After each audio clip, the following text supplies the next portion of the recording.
नन्हीलाल का विलायत से भेजा हुआ माफीनामा पाकर अदालत ने बेदखली तो रोक दी, लेकिन तब तक बहुत देर हो चुकी थी। नन्हीलाल, बंसी, दुनिया की नजर में नन्हीलाल चाहे जो कुछ भी था, कितना भी बुरा क्यों न था, मैं जानता था उसके अंदर इंसानियत बाकी थी। शुक्रिया नन्ही, तुमने देर से ही सही कम से कम मेरी दोस्ती का मान तो रखा। बंसी, चाय पियोगी?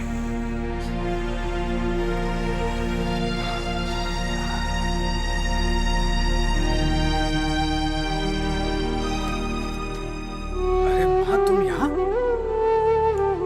तुम्हें आने की क्या जरूरत थी? कहीं भी चली आती हो तुम। ये कोई आने की जगह है? लाओ इधर ये बक्सा दो अभी और चलो। मुझे लगा तुम्हारे पिताजी को मेरी जरूरत होगी, मुझसे रहा नहीं गया। कहाँ है वो?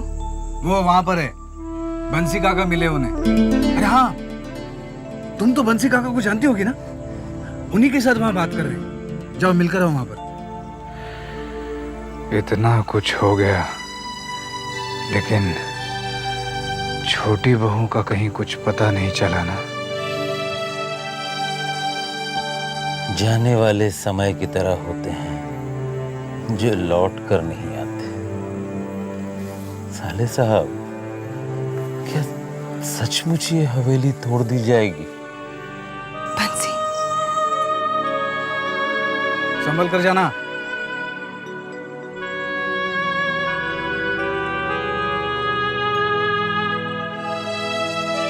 हाँ बंसी, अब यहाँ होटल बनेगा।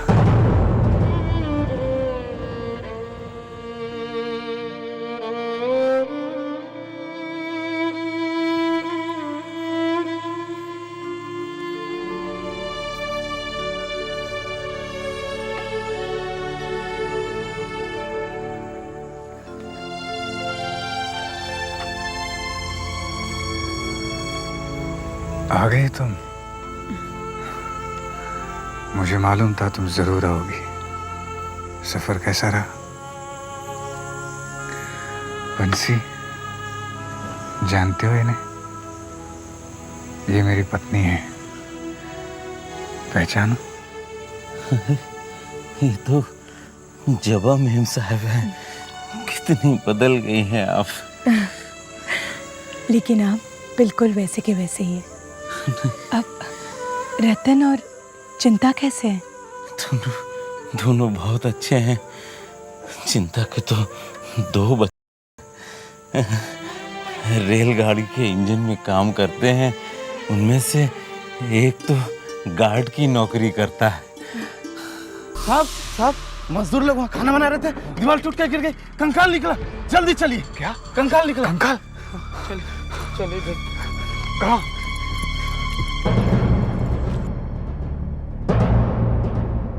थोड़ा आगे करो, देखो।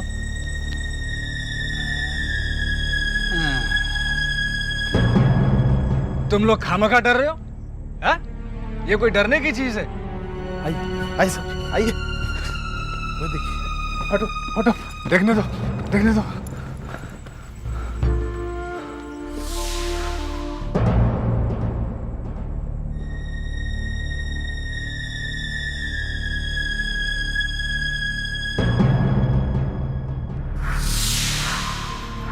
कंकाल तो रोज की बात है हवेलियों में।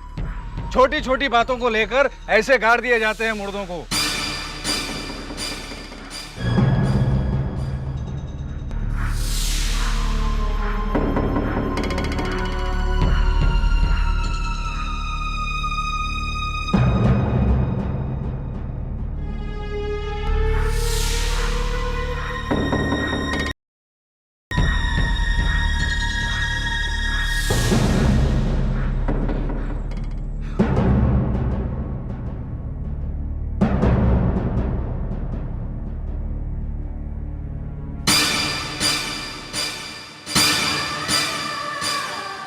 अब इस औरत को देखो, गहने तो देखो इसके शरीर पर। ओह, लगता है कोई नाचने वाली होगी या तो कोठे वाली होगी। चुप रहो।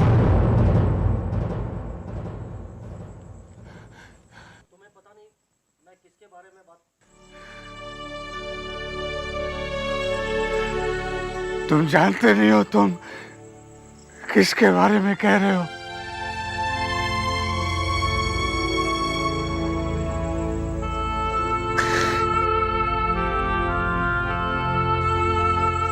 जवा, ये छोटी बहू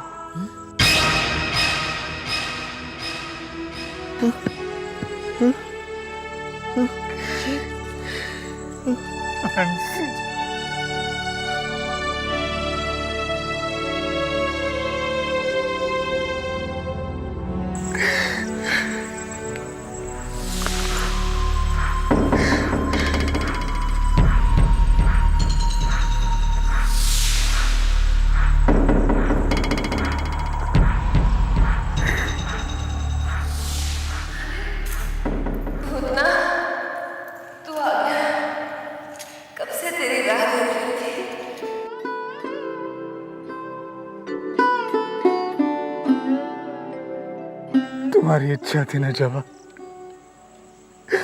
छोटी बहू से मिलने की।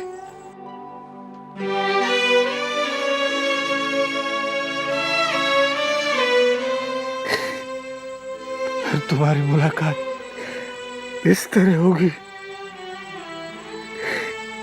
मैंने कभी सोचा नहीं था।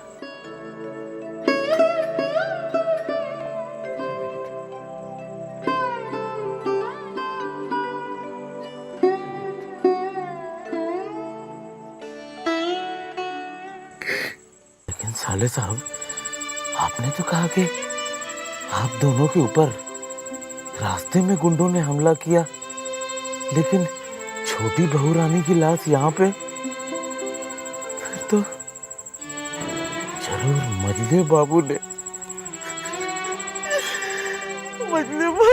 ये कारनामा किया। खत्म करवा दो उसे, जान से मार दो।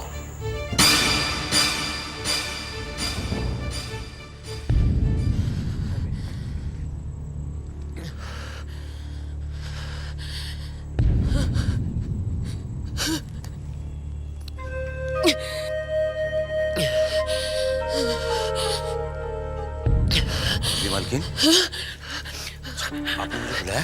हाँ, बहुत जरूरी बात है, लेकिन खबरदार, ये बात भूतनाथ के सिवाय किसी के कानों तक नहीं पहुंचे। बात क्या है मजली मालकिन? सुनो,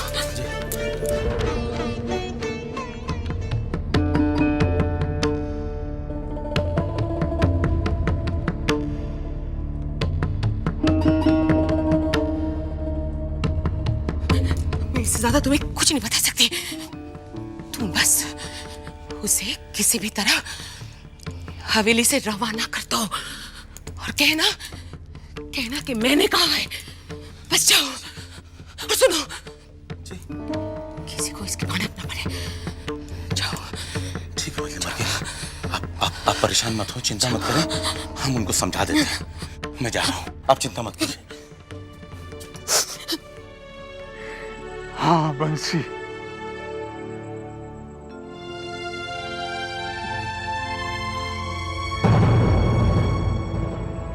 मुझे याद है मछली बहू ने मुझसे कहा था, भूतनाथ तेरी जान को खतरा है, हवेली छोड़कर चला जा। आज पता चला उन्होंने ऐसा क्यों कहा। अब देखिए, क्यों का वक्त नहीं है, आप चले जाइए बस यहाँ से। देखो, जब तक तुम बताओगे नहीं मैं यहाँ से नहीं जाऊंगा। क्या हुआ? आपको कैसे बताएं? मजले बाबू ने आपके पीछे गुंडे लगवा दिए। क्या? ये तुम क्या कह रहे हो बंसी? हम सही कह रहे हैं साले साहब। लेकिन मजले बाबू मुझे क्यों मारना चाह रहे हैं? कोई कमीना आपके नाम पर आग लगा के गया है। मुझे तो ऐसा लगता है साले साहब, आप जो छोटी बहू से मिलते हैं ये मजले बाबू को पता लग गया है। कौन समझा उन्हें ये बात?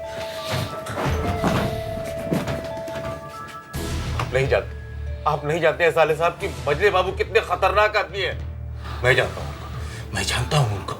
उन्होंने कितने लोगों को मारकर इस हवेली के नीचे गाड़ दिया है। मुझे भी किसी की चिंता नहीं है, मुझे सिर्फ आपकी फिक्र है कि आप यहाँ से चले जाइए। लेकिन तुम्हें यह बात किसने बताई? अरे मजली बाबू रांधी ने, मजली बाबू रांधी। क्या? उन्होंने मजली बाबू से किसी से बात करते हुए सुन लिया, तो हमको फौरन बुला के बोली कि बंसी जल्दी जा और जाके भूतनाथ को इस हवेली से कहीं दो, हवेली से क्या इसे शहर से ही बाहर भेज दे। साले साहब आप यहाँ से चले जाइए। नहीं बंसी, मेरे सर पर कुछ जिम्मेदारियां हैं और जब तक मैं उन्हें पूरा नहीं कर लूंगा मैं यहां से नहीं जाऊंगा, भले ही कुछ भी हो।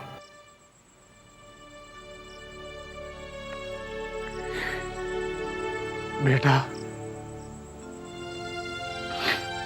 छोटी बहू के साथ मेरा क्या संबंध था ये आज तक कोई नहीं समझ पाया।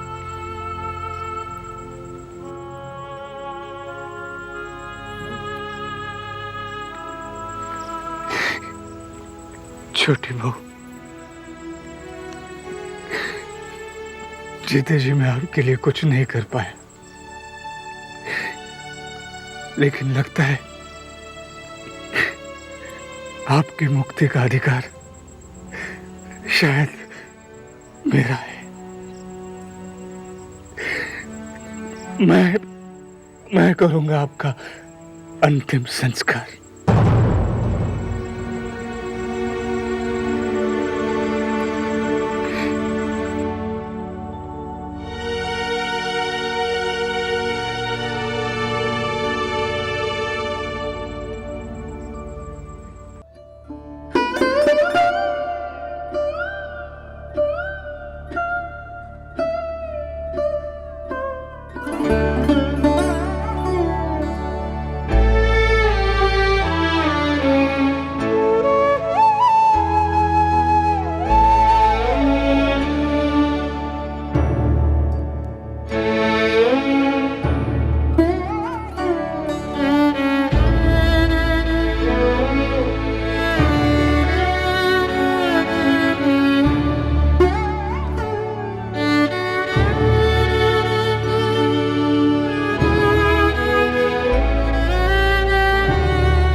छा